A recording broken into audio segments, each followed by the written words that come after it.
The Second Amendment is a top focus this election season. And right now, Americans say they're arming up. But there are a lot of claims going around, especially on social media. And that's why our Verify team is here, sifting through the partisan rhetoric and bringing you the straight facts tonight. We're taking an in-depth look at gun sales to see what's actually changing and what's not. Here's Gabe Cohen. They're pictures you've probably seen. A turbulent 2020 marked to many by stress at home and unrest in the streets, underscored by a contentious election. Firearms instructor Kenneth Thornton tried to sum it up. And the world is getting, I would say... And listen to the word he uses. A little bit more violent. Violent. And people want to be able to protect themselves and their families. So let's verify. Are we seeing a record number of gun sales ahead of the 2020 election? Here are sources, statistics from the FBI, and David Chipman, a retired ATF agent of 25 years, now an advisor for Giffords, a gun violence prevention organization. He confirms there's no national registry for gun sales. So we don't really know, so we have to make estimates.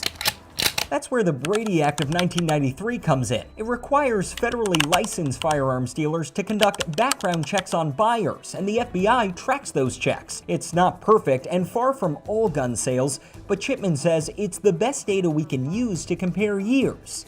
I dug through dozens of pages of that FBI data, and here's what I found. As of October 1st, they'd done more than 14.8 million background checks for gun sales in 2020, more than any other entire year except 2016, just barely. And they've likely surpassed it by now. Can we pinpoint specific events that likely caused the surge? The first spike we got was as a result of COVID. The FBI stats show in March, background checks for gun sales nearly doubled, close to 2.3 million, amid fears of lockdowns, supply shortages, and the possibility gun shops would close. I think some percentage of people decided, I gotta buy a gun just to be safe. And then we were met with protests following the murder of George Floyd. Floyd's death sparked weeks of protests, and the stats show gun sales surged again, with more than 7 million background checks for gun sales between June and September. Just look at how that compares to the past 4 years. So gun sales are unprecedented this year. So we can verify. Yes, FBI data shows we're seeing a record number of gun sales in 2020. But why is this happening? What's causing these spikes? I think fear.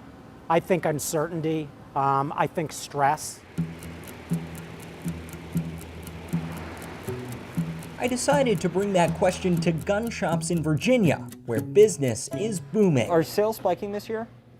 Tremendously. George Widener co-owns First Strike Munitions in Fredericksburg. I would say at least double, at the very least. Stephen Garris is a store clerk at Clark Brothers Gun Shop in Warrenton. Why are people buying so many firearms?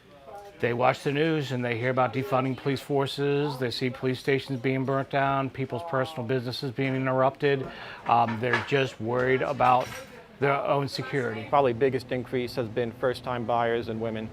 They've been coming in and looking for things to protect themselves, now realizing that they can't rely on other people to do it for them. I met Kathy Dodge and her husband Jim outside a shooting range.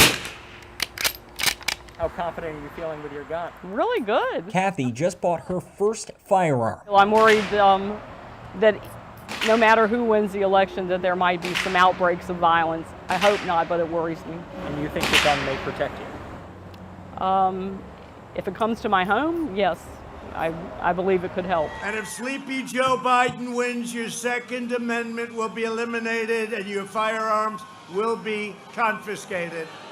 The stats don't explain how this heated election may be a factor, but they do show that since 2008, every presidential election year has seen a sizable surge, at least 12%, in background checks for gun sales. You think if Biden wins, you're going to see more sales? Oh yeah. I'll see a lot more people worrying about what they're going to try and ban. My gut tells me that that might be not the case, since the market has already been infected by these surges and panics, and I think people who've ever thought about buying a gun have already probably bought it. Whatever the reasons, we can verify we are seeing a record number of gun sales in 2020. and it's far from over. It's extraordinary, and we're braced for what other events in the future might have similar effects. With your Verify, I'm Gabe Cohen. If you have something you want verified, email us verify@thv11.com or reach out on social media.